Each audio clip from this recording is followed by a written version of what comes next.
I've never been violent towards a woman. I would never hit a woman, let alone shoot a woman. Lanez, whose real name is Daystar Peterson, spoke to NBC News from California Men's Colony, a prison where he's 3 years into a 10-year sentence after being found guilty on 3 felony counts, including assault with a semi-automatic firearm. There is definitely a very big misconception about me that seems to the public as I'm this monster. And I feel like I was catapulted into this poster child for the unprotection of Black women. And it's just so unlike me.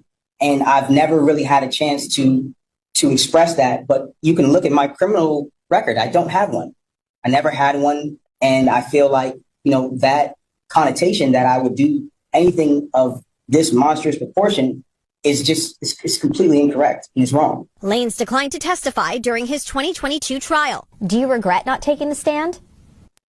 I think if I would have taken the stand, the verdict would have definitely been very different. The rapper's legal team filed an appeal, which was denied in November. But his team is continuing to fight, with plans to file multiple appeals next week, this time with the California Supreme Court, in one claiming newly discovered evidence that they weren't provided during Lanez's 2022 trial, including hundreds of pages of medical records for Megan Thee Stallion, whose real name is Megan Pete, which they allege raise questions about the fragments removed from her foot after surgery. His team argues that the fragments were not provided ahead of trial and that this was a violation of due process. And we didn't have that chance. Or perhaps we could have questioned the doctors differently when they were on stand to impeach them, because it does look suspicious. But in the appeal denied in November, the court did address the fragments, ruling that the surgeon's testimony was, quote, more than sufficient to prove great bodily injury on Pete. Proving something like this on appeal is tough. This is a really, really difficult appellate argument for defendants to prove, because they have to show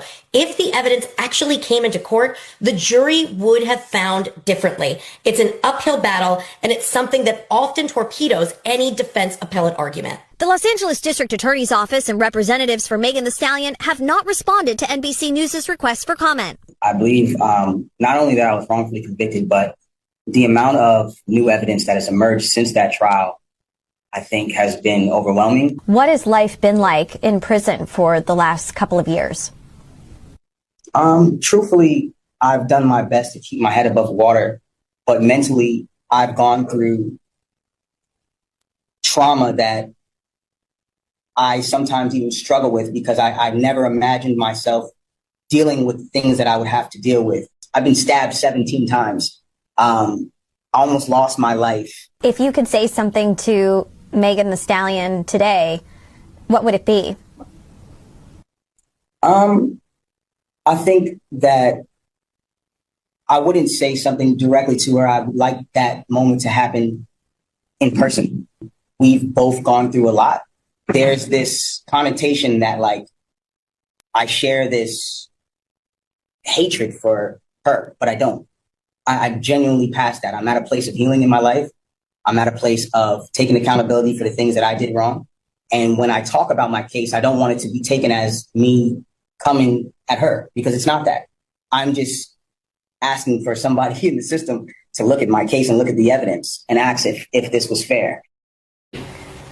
And with that, Chloe Malas joins us now on set. So, Chloe, Tory Lanez is also seeking a pardon from Governor Gavin Newsom? That's right. His legal team has filed the necessary paperwork, and it is before the governor now. So they're seeking either a pardon where his criminal record will be wiped clean, he would be released from prison, or to have his sentence commuted, meaning that the time he has served is sufficient, and release him, but that doesn't change his criminal record. As for when this could happen, the governor typically does these twice a year, so this could happen before the new year. All right. Chloe Malas for us. Chloe, thank you. We thank you for watching, and remember, stay updated on breaking news and top stories on the NBC News app, or watch live on our YouTube channel.